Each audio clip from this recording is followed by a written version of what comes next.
at a bank counter. The teller turned out to be a former classmate, a woman from a wealthy family. "Wow, you two got married. Well, you did look good together back in high school. Congratulations." "Thank you." My girlfriend's response was brief. "You were the one who said you weren't going to college, right?" "Oh, that's right. You two are the high school graduate sweetheart couple," the former classmate said mockingly. "My husband, on the other hand, graduated top of his class from Harvard and is now a successful government official, handsome and wealthy." "Oh dear, I'm sorry for talking about things that are out of your league." Even as an adult, this former classmate continued to mock us, just like in high school. I was at a loss for words, dumbfounded. That's when. "Nobody move. Get down on the ground and put your hands up. You there, you filled a bag with money." "All right, yes." The former classmate, now trembling, stood up and began stuffing money into a bag with tearful eyes. Her once arrogant demeanor now seemed weak and fragile. Threatened by the robber, my girlfriend must have been scared, but she looked at me and nodded with a smile.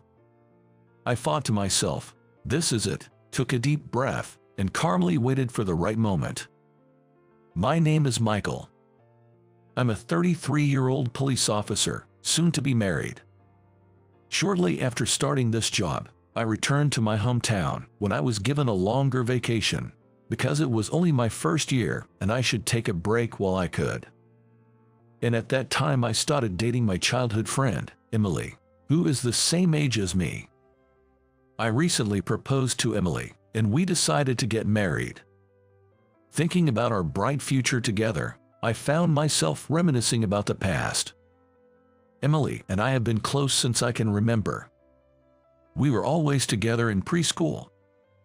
We went to and from elementary school together, and we hung out a lot during middle school. It wasn't until the end of my senior year of high school that I realized my feelings for her went beyond friendship. However, by that time, I had already decided to move to New York to pursue my dreams, which meant starting a long-distance relationship. Thinking it would be too hard for both of us, I decided not to confess my feelings and left my hometown. I have no regrets for Emily, who stays in her hometown, as long as she finds a partner there and lives a happy life. That's what I told myself. But Emily, who had feelings for me, waited patiently and started dating me when I came back, saying, "I've always loved you, even from afar." After several years, this led to our engagement. As I drove with Emily beside me, I remembered our past together. "I'm sorry for taking up your holiday." "Not at all. I'm actually thankful you came all this way." Today, Emily had come to me for our wedding preparations. I couldn't go back to my hometown easily because of my job, so buying a car would be a waste of money, and since I live in New York, the maintenance cost of the car alone is ridiculous. With that in mind, I had given up on buying a car, but I took the plunge and bought one, thinking that I would need it in the future when I decided to propose to Emily. Looking back, I feel a bit embarrassed that I acted assuming the proposal would be successful. Emily, sitting in the passenger seat, looked lovely as ever today. She seemed to be enjoying her favorite radio show, with upbeat music playing in the background. The lively tunes seemed to reflect the excitement we both felt about our upcoming wedding. Perhaps because I was staring at Emily, she noticed my gaze and said with a shy smile, "Sorry, I'll turn the volume down a bit," as she adjusted the knob. Glancing at the car's controls, I thought about how much simpler they were compared to what I use at work. Our drive ended, and we arrived at our destination. It was a somewhat large bank. After discussing it, Emily and I decided to open a joint account in addition to our individual ones. Today, we were here to set up that account. Glancing at my watch, I noticed it was just before noon. After we finish up here, let's grab something to eat. What sounds good? I'd love to try one of your favorite places, Michael, since we're here. We chatted about this as we entered the bank. It's a good thing my day off fell on a weekday, but it's pretty crowded, isn't it?" Wondering how long we'd wait, we took a number and sat in the waiting area. Looking around while chatting with Emily, I noticed the diverse clientele. An elderly man with a cane, supported by an elderly woman, likely his wife. A young man with glasses, furrowing his brow as he read through some documents. Probably something to do with taxes, I guessed. There was also a young woman with a baby, who was crying loudly as she tried desperately to comfort him. Amidst all this, numbers were being called, and a female bank teller was busy attending to customers.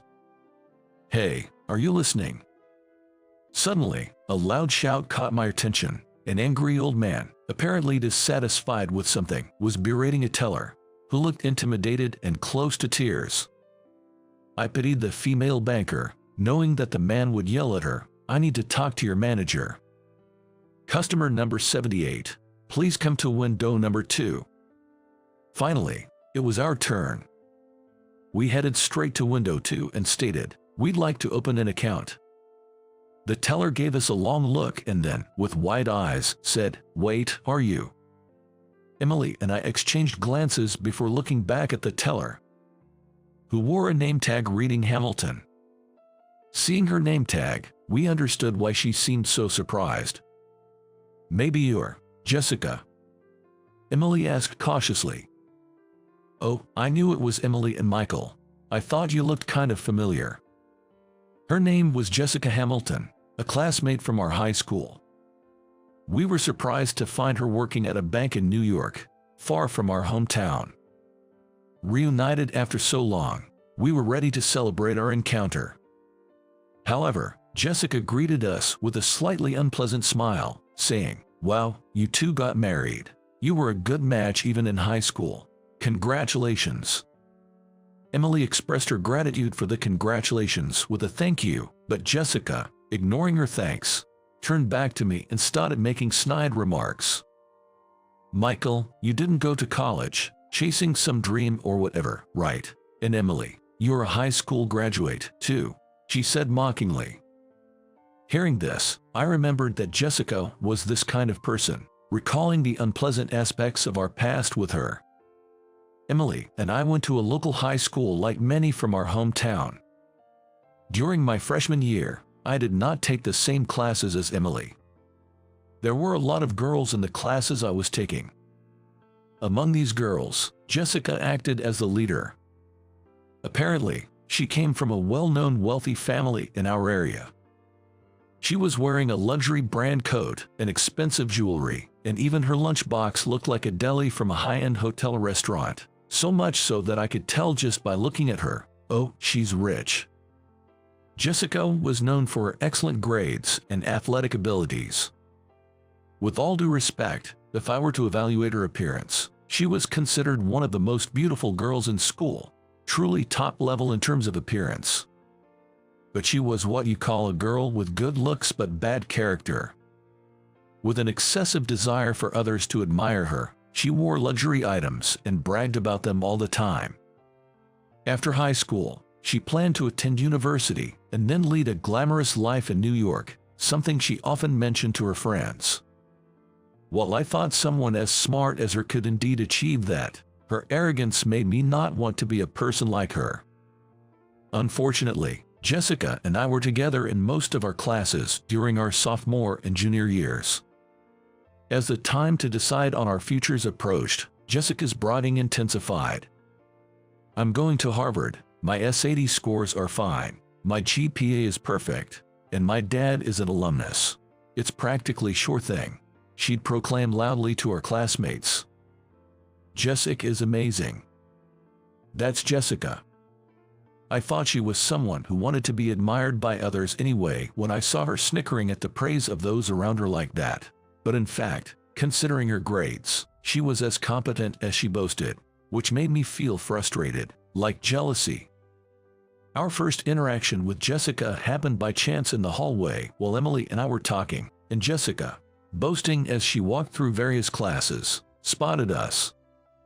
Jessica, upon spotting us, approached with a smug grin. Jessica teased, "Hey, Are you two dating? Concerned that rumors might trouble Emily, I quickly clarified, no, that's not it. We're childhood friends. I regret now that Emily seemed a bit saddened by my response at that time.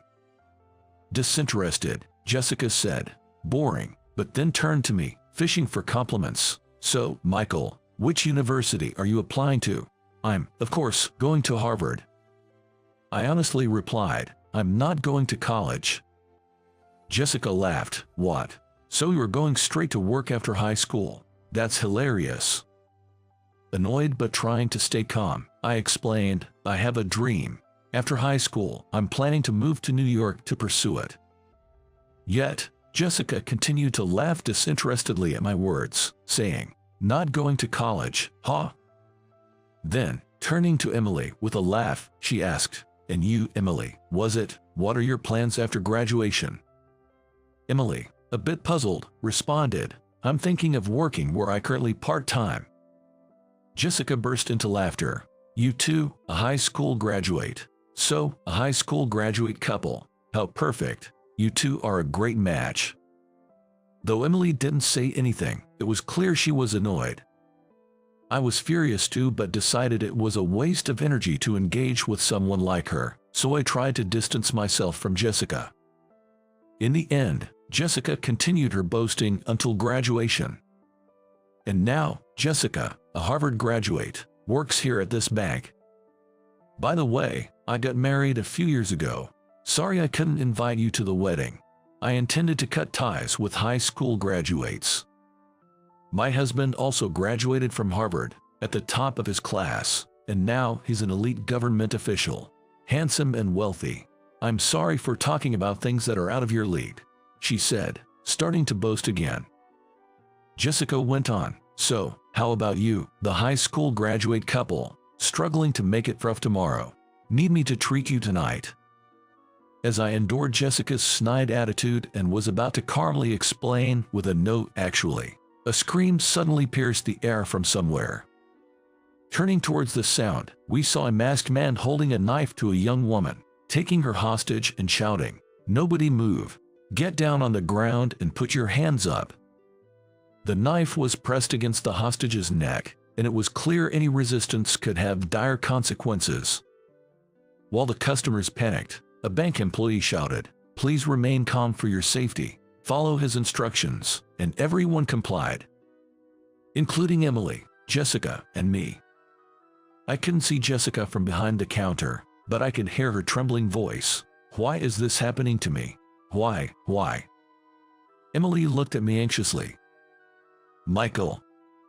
It's okay, let's just stay put for now. I whispered to calm Emily, and kept an eye on the man. The man dragged the hostage to the counter, threw a large bag on it, and yelled, "Fill this up with all the money you have." All right, yes. The bank teller from before, who had been yelled at by the old man, responded tremblingly. I felt sorry for her unlucky situation but had to hold back from intervening. As the teller hesitated, the robber shouted, "Hurry up!" Crying, she began to fill the bag with money, saying, "Okay," but soon after, she suddenly collapsed, appearing dizzy. The robber became enraged. "What the hell? Are you kidding me? You don't care what happens to the hostage." Someone, possibly a manager, explained. She passed out. The robber, clicking his tongue, pointed the knife at another employee. "You there, you take over and fill the bag." "Huh?" A stunned voice nearby responded. It was Jessica who was chosen. Frozen and unable to move, Jessica was forced into action as the robber pressed the knife closer to the hostage and shouted, "Hurry up!" "Oh yes, yes." Trembling, Jessica stood up and started filling the bag with tearful eyes, occasionally glancing at us. Even someone as proud as Jessica was scared, and seeing familiar faces might have been her way of seeking comfort. I was conflicted. I've always thought of Jessica as unpleasant, always boasting about something, and sometimes belittling others like earlier. But seeing Jessica working in tears under the threat of a robber, she looked no different from any ordinary woman. Sensing my hesitation, Emily looked at me and held my hand. Probably scared herself. Yet, when she saw my face, she nodded with a reassuring smile. In my heart, I resolved, well, it's my day off, but I can't just stand by, let's do this. I took a deep breath and calmly waited for the right moment. The robber was unpredictably pointing the knife at Jessica and then at the hostage. With a counter between them, threatening Jessica with a knife was more of an intimidation tactic, as a direct attack wasn't feasible. If Jessica were to panic and fall, it would be even more difficult for the robber to reach her. This meant the robber couldn't attack Jessica without taking the risk of jumping over the counter. Therefore, the hostage was in the most danger. The opportunity would come the moment the robber pointed the knife at Jessica. I continued to study the man's behavior. His tone of voice, height, gestures, and the way he walked. He seemed to be in his 60s or 70s, suggesting a likely lone offender. It was a risky bet, but I could potentially overpower him. Just as I thought this, the robber, growing impatient, pointed the knife at Jessica again, shouting, "Hurry up!" Deciding now's the time, I charged at the robber, tackling him in an effort to forcefully separate him from the hostage. I managed to push the hostage to safety and confronted the robber one-on-one. I disarmed him, twisted his arm behind his back, and brought him to the ground, ensuring no one else was hurt. "Tillotson Jessica," I said, "call the police." But Jessica seemed confused, repeating, What? In desperation, I yelled, "Jessica." Finally snapping to attention, she responded, "Oh, okay, got it," and started to act. The thwarted robber, now reported to the police, broke down in tears. I had acted on the assumption that he was working alone, but I remained vigilant just in case. I checked the surroundings cautiously, but no one else seemed to be causing trouble, reassuring me that it was indeed the lone perpetrator. After a while, the police arrived and took the robber into custody. As the scene calmed down with the arrival of the police, Jessica approached me. Still shaken by the threat.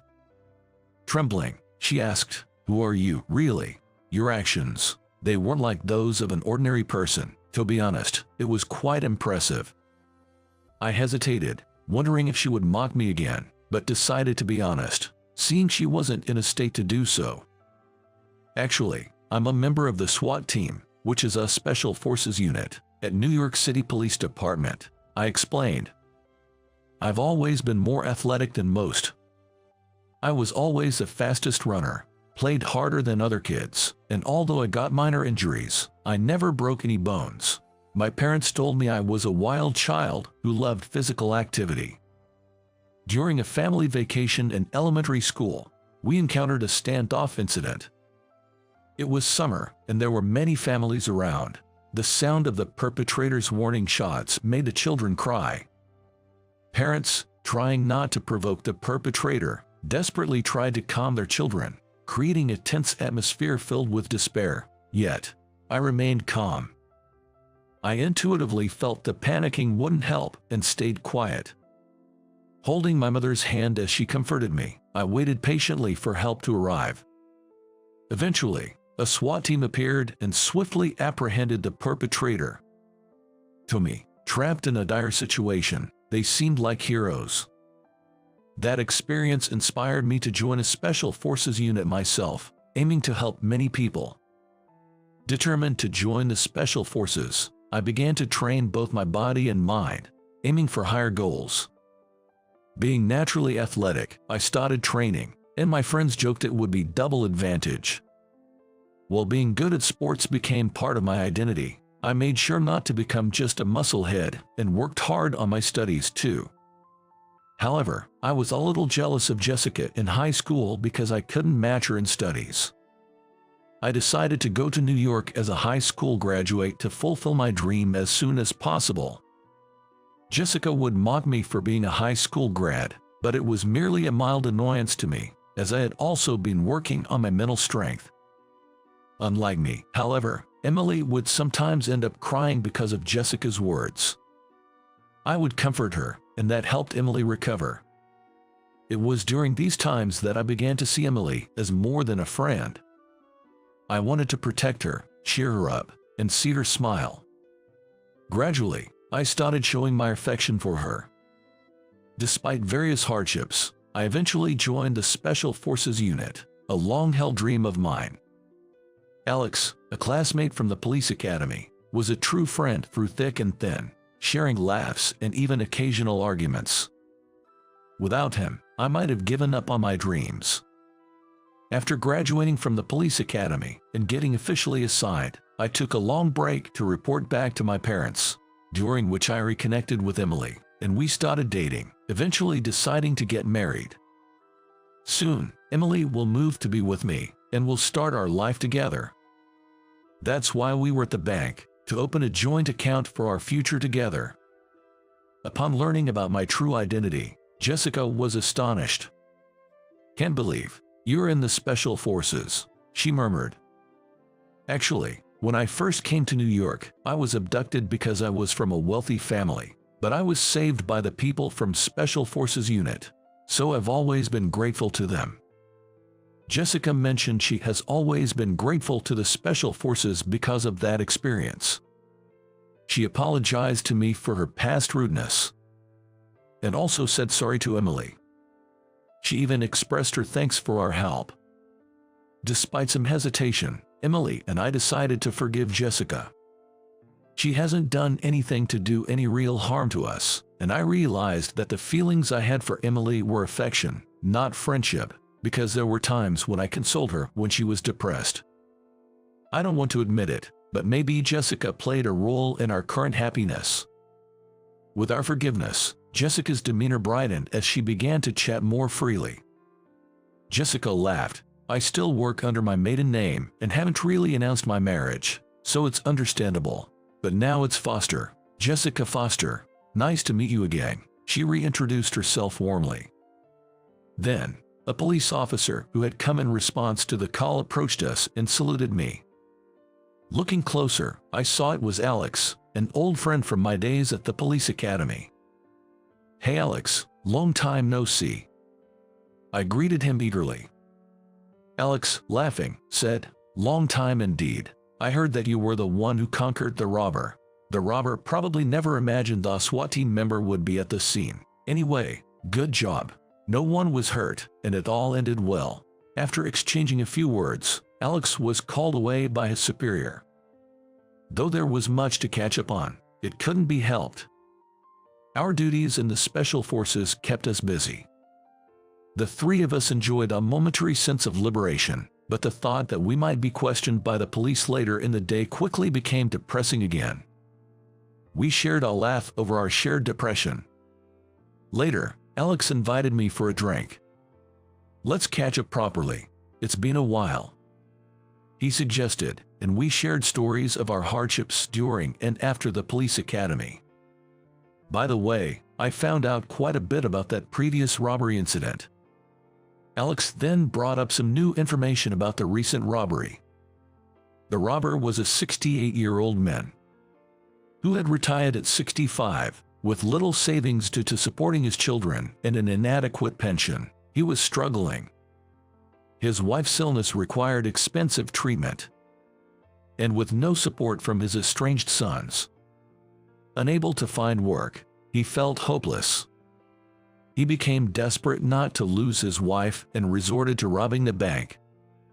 It's a sad sign of the times. I can fully blame him, considering his circumstances, I reflected. Thanks to you, there was no harm done. It's a chance for him to atone. Plus, it turns out his wife's treatment is covered by insurance. And we even arrested a quack doctor who was overcharging them, Alex shared. In a way, the root cause of this incident was that quack doctor, but of course, the old man who actually committed the robbery can't be excused either. I really hope he reflects on his actions. With that sentiment, we spent the night catching up over drinks. A few days later, we received a thank you note from Jessica at our home. along with a letter expressing her gratitude for our help and a box of sweets. Seeing the elegantly wrapped confectionery, we couldn't help but admire. For all her faults, Jessica does have the grace of a lady, well-bred and proper. I remembered how she had sincerely apologized and expressed her thanks that time. After discussing it with Emily, we decided to write a response to Jessica, including a special postcard. Will you love and cherish each other in health and in sickness, in joy and in sorrow, in wealth and in poverty, and to comfort and support each other as long as you both shall live? I looked at Emily, and she looked back at me. We nodded at each other and said, "Yes, we promise." On a day when it was bright with no clouds, our wedding ceremony was held. Our parents, colleagues, friends, and relatives gathered in large numbers. Jessica was among them. We expected her to wear something overly flamboyant, but we were surprised to see her in modest attire, behaving demurely. I realized once again, Jessica really is a lady through and through. The ceremony and reception went smoothly. And then, friend's representative speech by Jessica, please. The MC announced. We weren't particularly close to Jessica. In fact, we had felt a bit standoffish towards her. But after the recent incident, we thought it would be nice to invite her to the wedding, so we sent her an invitation along with our thank you note. She responded quickly, expressing her wish to give a speech as the friend's representative. We were hesitant, but Emily said, I've been bullied a lot by Jessica in the past, but I've always admired her. I can't really hate her. If Michael is okay with it, I'd like to give Jessica a chance. So, we agreed. Now, Jessica began her speech. Honestly, we had no idea what she would say. I was a bit nervous. And noticing this, Emily gently held my hand. We both looked towards Jessica. As she started to speak slowly, I have something I need to apologize to both of you for. The room stirred slightly. Jessica took a breath. I've always had a strong need for approval, bragging about myself and belittling others. It was my husband who got mad at me and corrected me, which allowed me to work earnestly. Yet, when I reunited with you two, I knew I had to apologize for the past, but I made another mistake. I belittled both of you. Her voice trembled. The man sitting next to her, presumably her husband, was patting her back, encouraging her. We braced ourselves for the continuation, emotionally restraining ourselves. I was envious. Even though I lived a life of privilege, I was tied down to my hometown, to my family home, unable to experience free love. My academic path wasn't even my choice. I was just continually told to follow the path to elitism. Amidst all that, seeing childhood friends who trusted each other, who pursued their dreams and continued doing what they loved, carving out their own path, it made me feel so jealous, so unfair, and I hated it. So that was it. That's how it was. I wondered why she kept bothering us. It wasn't that she wanted our praise. Just like I envied Jessica's academic abilities, she harbored jealousy towards us.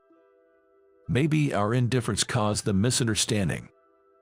When we reunited, I should have simply congratulated you on your marriage.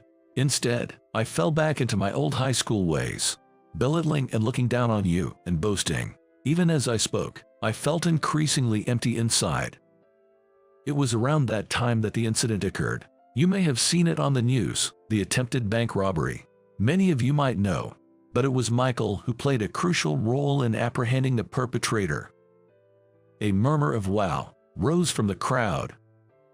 People close to me or those familiar with me knew the story, but it was probably new to Emily's friends and distant relatives. The police special forces unit that once saved my life. He achieved his dream. It was truly admirable, and Emily, who supports him, not only felt kind but also incredibly strong. Both of you have accepted my apologies and gratitude. I sincerely wish for your eternal happiness. I want to use this opportunity to apologize once again for everything up until now, and congratulations on your marriage. The venue fell silent. Yet, Emily started to clap. I joined in, clapping as loudly as I could, and soon, a wave of applause filled the venue. Thank you very much. Now, we'll proceed to the next Friends representative speech by Alex, announced the MC. As if he had been waiting for his cue, Alex, who had been standing by, came forward. Emily and I exchanged surprised looks and laughed together. Alex then lightened up the atmosphere, ensuring the wedding ended on a high note. It was such a happy and fun time. Holding Emily's hand, her eyes teary possibly from joy, I felt a glimpse of our happy future together.